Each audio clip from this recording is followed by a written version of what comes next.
Chapter 4, Vajragarbha Bodhisattva.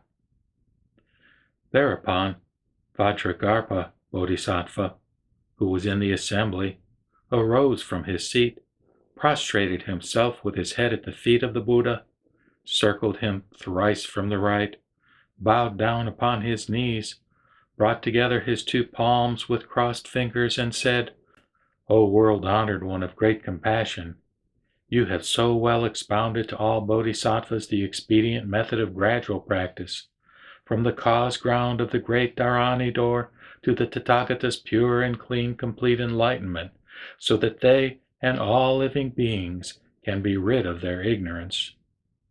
After hearing your teaching, all those in the assembly are free from obstructing illusions, and their wisdom eyes are now pure and clean. World-honored one, if all living beings are fundamentally in the state of Buddhahood, how can there be all sorts of ignorance? If all living beings fundamentally are ignorant in all sorts of ways, why does the Tathagata now say that they are fundamentally in the state of Buddhahood? If different beings in the 10 directions of space were fundamentally in the state of Buddhahood first, and afterwards gave rise to ignorance, when would all the Tathagatas give rise to passions again? May you not forsake your kindness. Pray, open the secret treasury of profound wisdom for the benefit of bodhisattvas and all future living beings in the period of the Dharma's termination, so that when they hear the teaching of this sutra, they will not give rise to further doubts about its revelation of the whole truth." After saying these words, he again made the same prostration and the same request for a second and third time. Thereupon, the world-honored one said to Vajragarbha Bodhisattva, "Excellent, excellent!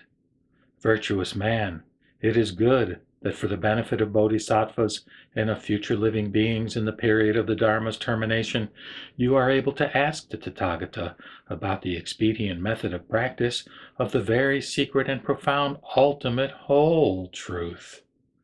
It is the highest teaching of the Mahayana's whole truth, reserved for bodhisattvas, so that all learning and practicing bodhisattvas in the 10 directions and all future living beings in the period of the Dharma's termination can develop a decisive faith and cut off their doubts forever. Listen attentively to what I now tell you." Vajragarbha Bodhisattva was filled with joy upon hearing this. He and the assembly kept silent to hear the teaching. The Buddha said, "Virtuous man, all realms whose beginning and end, creation and annihilation, precedence and subsequence, existence and non-existence, production and dissolution, rise and cessation, succeed one another in every moment of thought, and replace one another by rotation, with all kinds of attachment and detachment, are but samsara. If those who are still on samsara's wheel discuss complete enlightenment, then even the latter rotates as well, and cannot yet escape from samsara.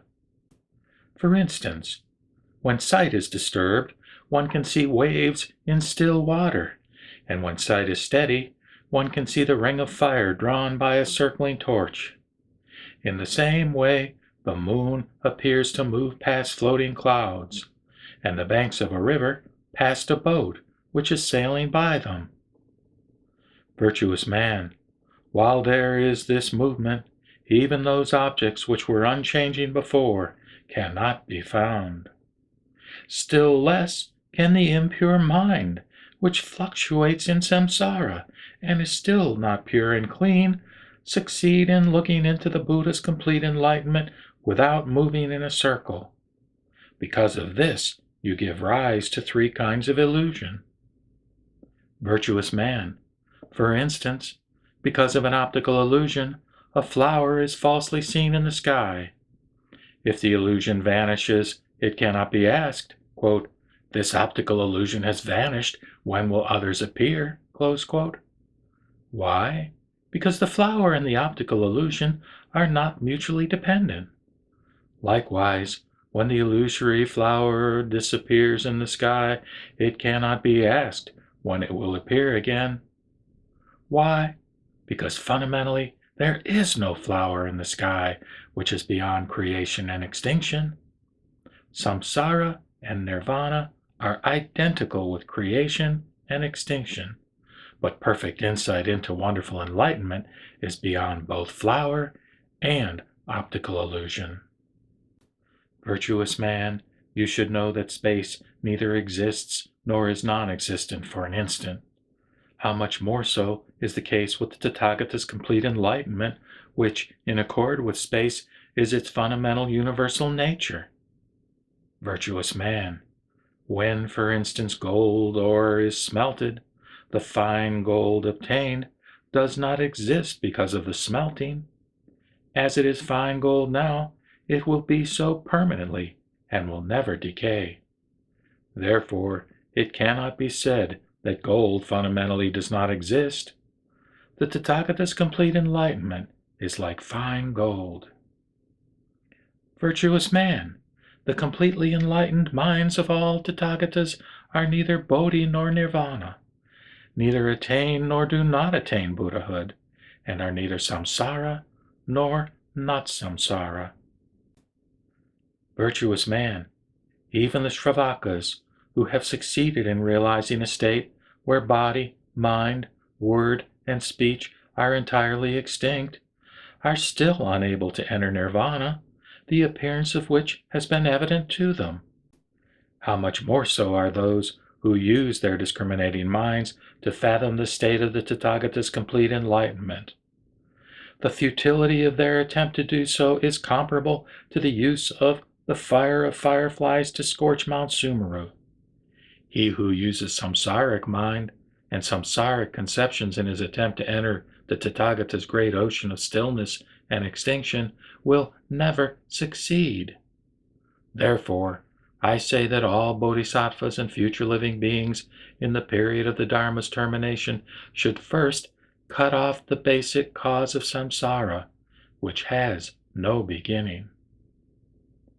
Virtuous man, all mental activity and thinking arise in the discriminating mind and cause the deceptive reflection of the six sense data.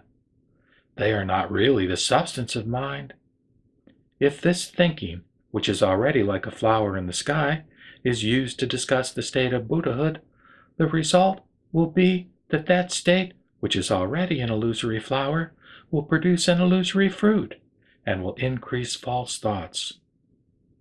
Virtuous man, in spite of its cunning views, this unreal floating mind cannot succeed in the expedient cultivation of complete enlightenment.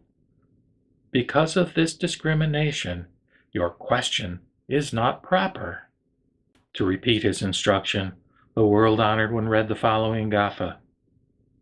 Vajragarbha, you should know that the Tathagata's nirvanic nature has no end and no beginning. If samsaric mind is used, its thoughts as they recur reach only to samsara. They enter not the Buddha ocean.